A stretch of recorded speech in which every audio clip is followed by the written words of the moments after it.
Halo, selamat malam. Welcome back to my YouTube channel Mas Yo Company. Malam ini saya tidak akan membawakan lagu barat.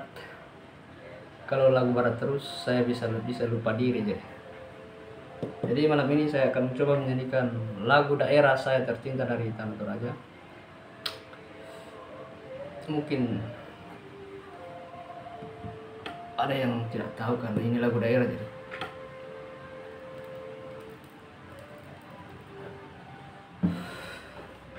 Sambil di C saya.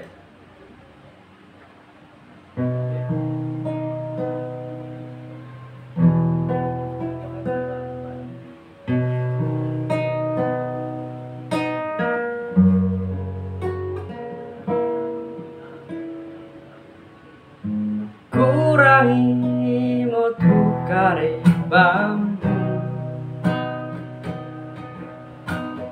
rampodu kamu tupe pasamu sang minggu manamu mulama doko si sola tona pasyalako tomatuamu dongannya mapanding penangku ungkilan lain totasi sola tang kuisan duka tang lasi elek kaleku lamen dari wane sang kalamamu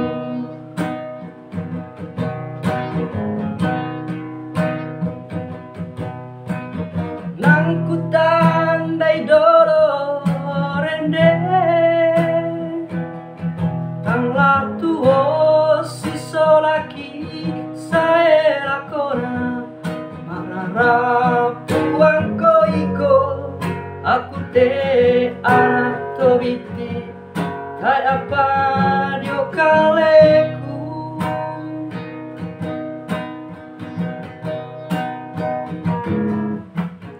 kupangan doang ko kaboro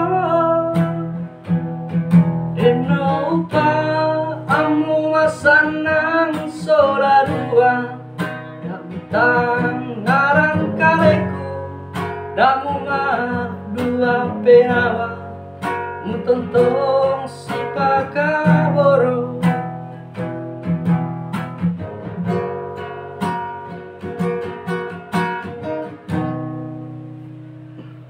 jadi lagu ini menceritakan tentang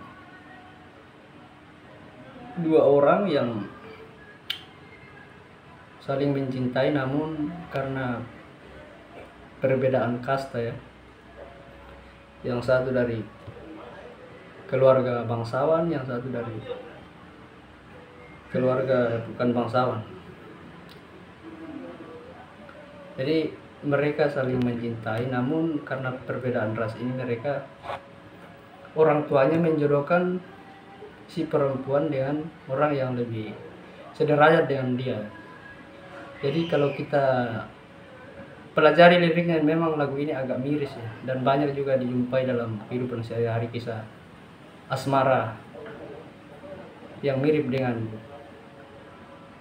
makna dalam lagu ini, khususnya di Tanah Toraja yang sangat kental dengan kultur feodalismenya itu tidak bisa dipungkiri.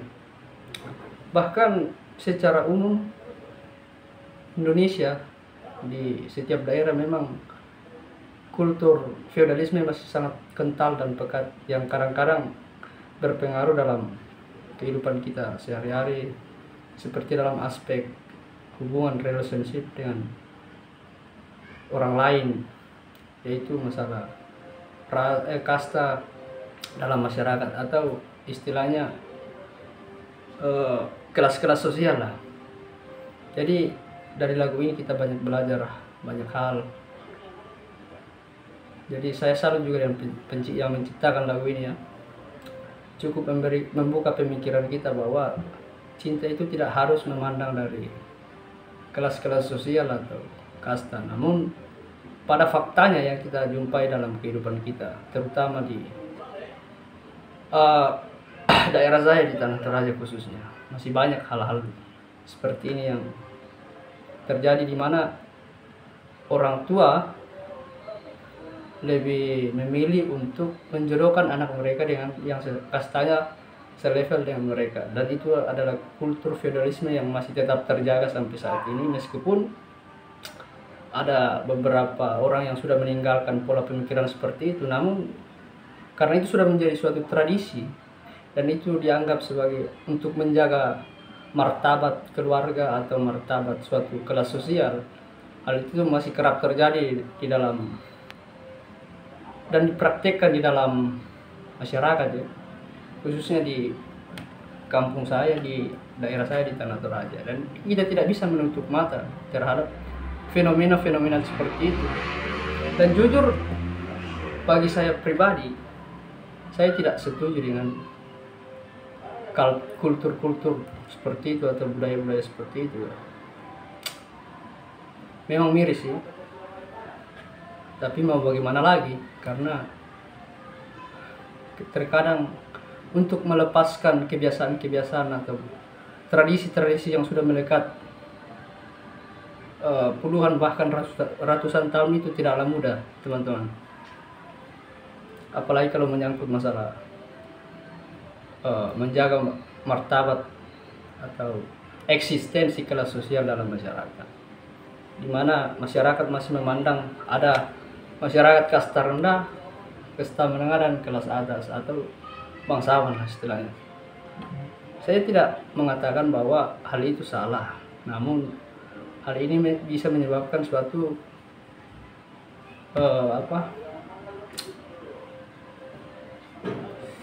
kesenjangan sosial yang akan terus mengakar dalam kehidupan kita di dalam masyarakat.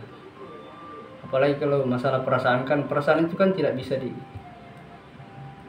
dilogikakan atau diatur. Namun terkadang hal ini sulit kita hindari, karena itu sudah membentuk pola pemikiran kita sejak dari kita kecil, kita bertumbuh, dan itu sudah kita anggap sesuatu hal yang normal. Jadi dari lagu ini kita bisa belajar banyak hal. Jadi dari lagu kita juga bisa belajar tentang literasi, bagaimana mengkaji alur budaya suatu daerah dari lagu-lagunya. Dan dari situ juga saya belajar bahwa seni ada kaitannya dengan seni ada kaitannya dengan sejarah-sejarah budaya yang diciptakan dalam masyarakat. Dalam artian lagu-lagu daerah yang kita dengar di setiap daerah itu mengandung atau memberikan kesan bahwa itulah budaya yang terjadi di daerah itu. Itu kadang digambarkan lewat seni atau kadang lagu, banyak hal tuh, dalam banyak hal. Dan untuk memahami suatu budaya lewat sini, bagi saya itu hal yang sangat menarik ya. Seperti dari lagu ini teman-teman bisa tahu bahwa ternyata dalam budaya suatu daerah ternyata saya bisa mengetahuinya lewat sebuah lagu, dan itu ya cukup menarik ya. Jadi ya itu sekedar sedikit mungkin menambah wawasan teman-teman. Mengapa saya membahas hal itu, karena itu mungkin menarik ya, dan bisa membuka pola pemikiran kita tentang budaya-budaya feodalistik yang masih terus mengakar di dalam kehidupan masyarakat bangsa Indonesia misalnya. Sama juga di Jawa, di semua daerah Sumatera, budaya feodalisme itu memang terus terjaga sampai saat ini.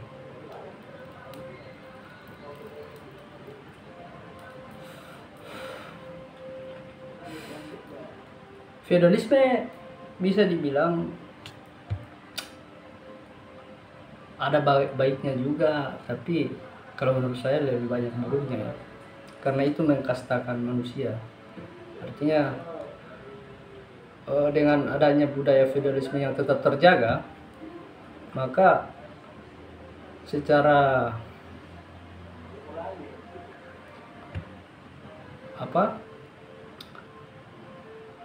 otomatis akan berdampak pada adanya kesenjangan kelas sosial dalam masyarakat, dan itu tidak baik, teman-teman. Itulah yang mengakibatkan adanya orang yang menganggap orang lebih rendah dari orang lain karena kasta-kasta atau kelas-kelas sosial, dan itu akan menimbulkan konflik dalam masyarakat itu sendiri. Ya, memang dalam negara kita, khususnya Indonesia ya, yang berideologi Pancasila, di dalam sila kelima ada namanya keadilan sosial bagi seluruh rakyat Indonesia. Itu menggambarkan bagaimana Soekarno mencoba menanamkan pola pikir humanisme kepada masyarakatnya, masyarakat Indonesia.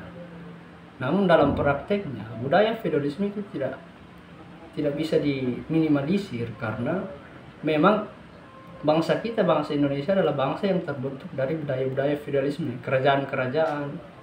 Makanya kultur-kultur itu tidak bisa hilang dari kehidupan kita bangsa Indonesia, karena itu sudah menjadi dianggap sebagai budaya luhur yang telah memberikan banyak sumbangsi dalam perkembangan budaya dan bangsa kita.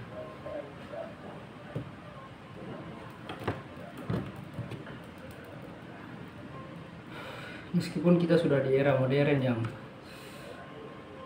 serba berpikiran terbuka, open minded, tapi tetap saja budaya itu atau kebiasaan, tradisi-tradisi itu sulit dihilangkan, teman-teman.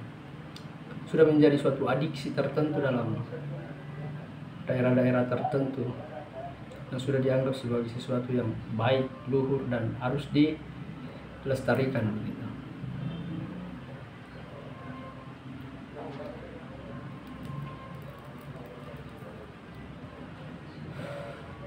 Jadi kesimpulannya ya, kita berharap di dalam masyarakat kita timbul kesadaran bahwa janganlah kita terlalu menganggap orang lain lebih rendah dari kita, karena pada dasarnya semua manusia diciptakan pada level yang sama. Itu kalau menurut pemahaman dan pemikiran saya secara pribadi. Mungkin teman-teman punya pemikiran yang lain, dan itu sah-sah saja sih. Anda punya pemikiran lain, saya juga punya pemikiran. Yang penting dengan pemikiran kita bisa mengutarakan apa alasan kita memegang prinsip itu, apa alasan Anda memegang prinsip itu dan membelanya. Setiap ada pemikiran pasti ada pertanggungjawaban atau argumen yang mendukung pemikiran kita sendiri. Seperti saya tidak mendukung feodalisme karena alasan-alasan tertentu yang sudah saya utarakan dari tadi.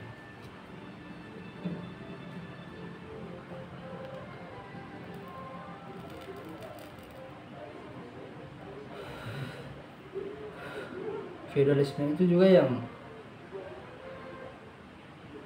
membuat orang kaya semakin kaya, orang miskin semakin miskin. Karena orang-orang yang lahir dari kalangan kasta bawah atau kelas sosial bawah itu akan sangat sulit untuk mendapatkan akses pendidikan yang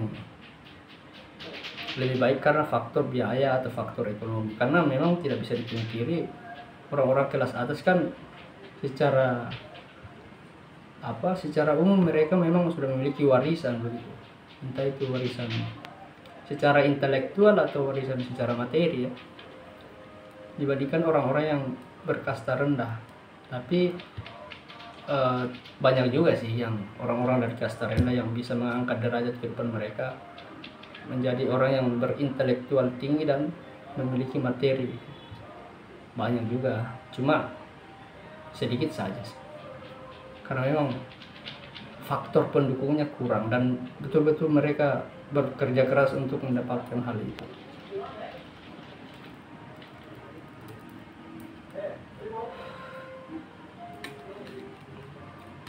Saya sendiri tidak mengingkari diri bahwa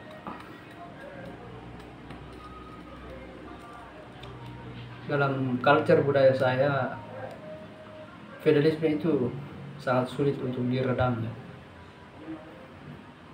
Tapi ya kita mau bagaimana lagi, itu sudah yang orang-orang tua kita percaya, nenek-nenek moyang kita percaya, dan itu menurun ke dalam pola pikir kita anak-anak muda saat ini.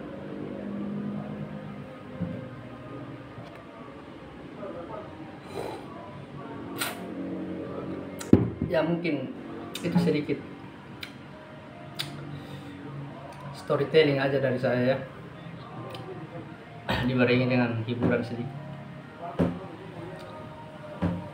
Dan saya ingin mengatakan bahwa saya bukan musisi dan suara saya juga tidak terlalu bagus, cuma saya, apa yang saya senangi itu yang saya lakukan, apa yang saya rasa ada potensi dalam diri saya untuk bisa, itu yang saya kembangkan, seperti bernyanyi, bermain musik. Saya rasa mungkin saya tidak akan sebagus orang yang memiliki bakat, karena saya jujur saya bisa hal-hal seperti itu dengan kerja keras, bukan dengan bakat. Saya tidak memiliki bakat sama sekali dalam bermain gitar misalnya, atau dalam bernyanyi, karena ya memang kerja keras. Saya belajar dengan tekun bagaimana cara bermain gitar, bernyanyi, teknik-teknik bernyanyi. Meskipun saya pelajari dari YouTube misalnya, tapi karena kita punya keinginan, meskipun orang anggap itu tidak terlalu bagus, tapi itu yang kita senangi, yang membuat kita senang. Dan yang penting prinsip saya itu tidak merugikan orang lain sih, itu saja. Bahkan saya membuat YouTube pun orang berpikir aneh-aneh saja, bikin itu untuk apa juga, tidak akan terkenal juga mah. Tapi ya begitulah, yang penting kita melakukan sesuatu yang kita senangi, yang kita anggap itu menghibur diri kita, membuat kemampuan kita berkembang. Dan jujur saya membuat YouTube untuk melatih public speaking, untuk melatih saya berbicara di depan kamera, bagaimana percaya diri di depan kamera. Dan itu semua kan bagaimana cara kita mengembangkan diri untuk lebih baik, lebih maju ke depannya tuh. Dan salah satu faktor yang membuat orang tidak maju karena mereka tidak memiliki keberanian, mereka tidak memiliki kepercayaan diri. Apalagi anak-anak yang minta maaf dalam tanda kutip dari desa, dari kampung. Saya jujur, saya juga dari kampung, tapi saya juga dibesarkan di kota. Saya lahir di kota. Jadi saya lahir dari kombinasi antara kampung dan kota. Jadi mungkin itulah yang mempengaruhi alam bawah sadar saya untuk bisa percaya diri begitu. Tapi saya memang dibesarkan lebih banyak di kampung. Tapi itu tidak menghalangi saya untuk melakukan apa yang saya suka, apa yang saya anggap ini akan mengembangkan diri saya ke depannya. Meskipun orang bilang A, orang bilang B, orang bilang C, saya kadang tidak peduli, karena ya penting saya tidak merugikan Anda kan. Kalau Anda tidak suka ya tidak usah nonton, begitu saja logika sederhananya. Dan banyak anak-anak muda yang memendam bakat mereka, memendam kemampuan mereka karena tidak memiliki keberanian, takut dihina, takut dicerca. Kalau kita dihina tidak mati juga mau. Yang penting Anda tidak merugikan orang lain saja. Jadi itu sedikit dorongan untuk teman-teman anak-anak muda di sana. Dan saya sudah berulang kali mengatakan di video-video saya sebelumnya untuk mengkampanyekan hal-hal yang khususnya kepada anak muda untuk mengembangkan diri mereka, membaca buku, berliterasi, segala macam lah. Intinya kita mengekspos diri kita, mengembangkan diri kita. Apalagi kita ini anak-anak generasi penerus bangsa ya, yang di umur-umur yang sangat potensial. Kalau kita tidak berani, siapa lagi yang mau teruskan generasi ke depan? Jangan kita berpikir banyak anak-anak muda misalnya di Jawa sana, di Jakarta ya. Tidak boleh begitu, karena kita semua sama-sama anak-anak bangsa. Kita semua memiliki peluang yang sama untuk maju, potensi yang sama untuk maju. Bukan hanya orang-orang di sebelah barat saja yang boleh maju, orang-orang dari timur juga. Kita harus maju, kita bisa. Siapa yang bilang tidak bisa? Makanya hal-hal basic yang mendukung kepribadian kita, pengembangan kepribadian kita itu harus kita kembangkan terus. Misalnya hal sederhana seperti ini, membuat YouTube, public speaking, percayaan diri dalam mengutarakan pendapat dan pemikiran sendiri di depan kamera, menguasai bahasa-bahasa internasional, menambah wawasan dengan membaca. Semua itu sangat kita butuhkan nantinya di kehidupan kita berikutnya kalau kita diberi umur panjang oleh Tuhan. Dan kalau Anda sudah tua, kesempatan emas di masa muda seperti ini sudah hilang. Jadi tidak ada lagi kesempatan lain selain di masa muda seperti ini. Apalagi di umur 18 sampai 30 tahun itu masa paling emas. Kalau Anda tidak melakukan sesuatu, orang bilang you are nothing. Lakukan sesuatu meskipun itu kecil. Orang tidak peduli, lakukan saja. Yang penting sepanjang itu tidak merugikan orang lain. Itu prinsip saya. Dan saya mencoba untuk menarik orang lain untuk masuk dalam pola pikir seperti itu supaya kita sama-sama maju. Begitu.